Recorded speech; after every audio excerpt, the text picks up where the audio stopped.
quote, "The great escape of our times is escape from personal responsibility," close quote. What do you mean? Oh, I think that the idea of personal responsibility is more or less off the table. It's passé in many places.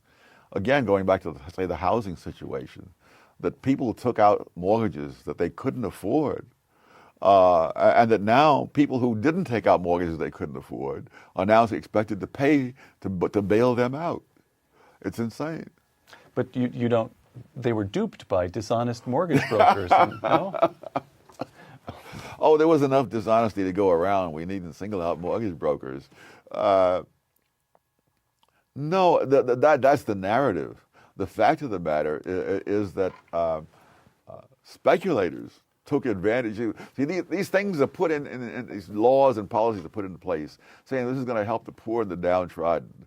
But the question is, who actually benefits from this? Speculators benefited from this more than any poor or any downtrodden. A speculator could come in, claim any income he wanted to claim in order to buy 3 or 4 houses. Nobody would verify the income. He would get them at teaser rates like 2% per year. And he didn't worry about that going up later because he was going to sell a house beforehand. And so a lot of that was in there. The other thing is that it's a very complicated financial situation. But the cold fact is, if the mortgages had continued to be paid, we wouldn't have had the mortgage crisis. So the fundamental reason for the crisis is that the mortgages weren't paid, and the fundamental reason they weren't paid is that they were made under conditions that made it unlikely that they would ever be repaid. And you knew that going in. Right. Losing a sense of personal responsibility, you write, in Dismantling America places, quote, "a whole society in jeopardy." How is that the case?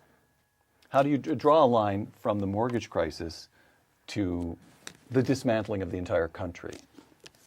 Well, I think if you don't have a sense of personal responsibility, and what you have is the government taking money from people who are personally responsible and giving it to people who are irresponsible, or in other cases corrupt, that's not a viable situation for the long term.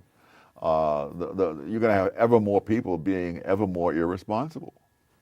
As is happening now. I mean, in the wake of the mortgage crisis, they've raised the limit that the Federal Housing Administration will insure from about 360,000 to 720-some thousand. So they've doubled the policy that got us into problems in the first place. Tom, on personal responsibility, and you and I have talked about this before. You spent part of your boyhood in Harlem. Yes. Is that correct? Yes, most of it. All right. Tell me a little bit about the Harlem that you knew as a boy. Was it safe at night?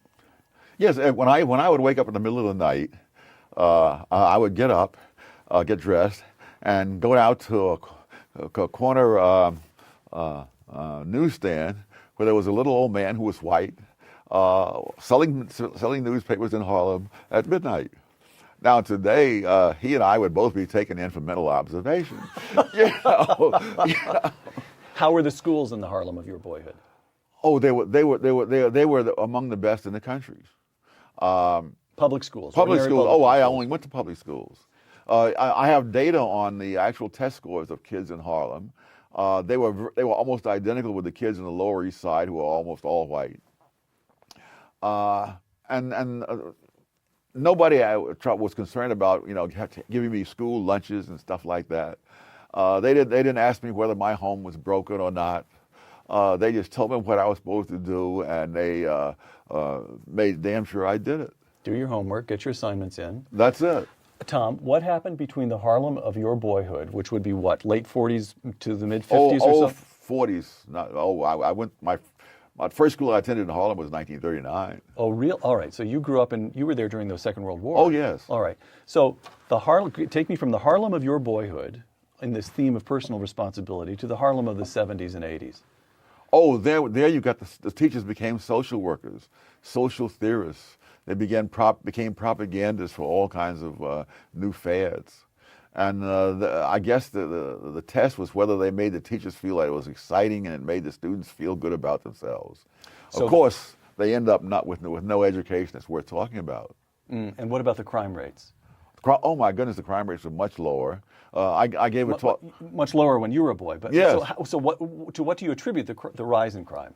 Oh, the rise in the idea that we have to look for the root causes of crime rather than put the bad guys in jail. All right. So there's the dissolution of the sense of personal responsibility that the teacher is to teach, the child is to do his homework, criminals are to be picked up and put in jail. Yes.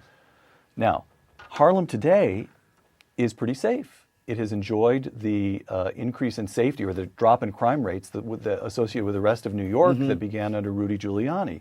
The Harlem economy is pretty robust. And Harlem is now home to some 24 charter schools. So what I'm trying to do, Tom, is cheer you up.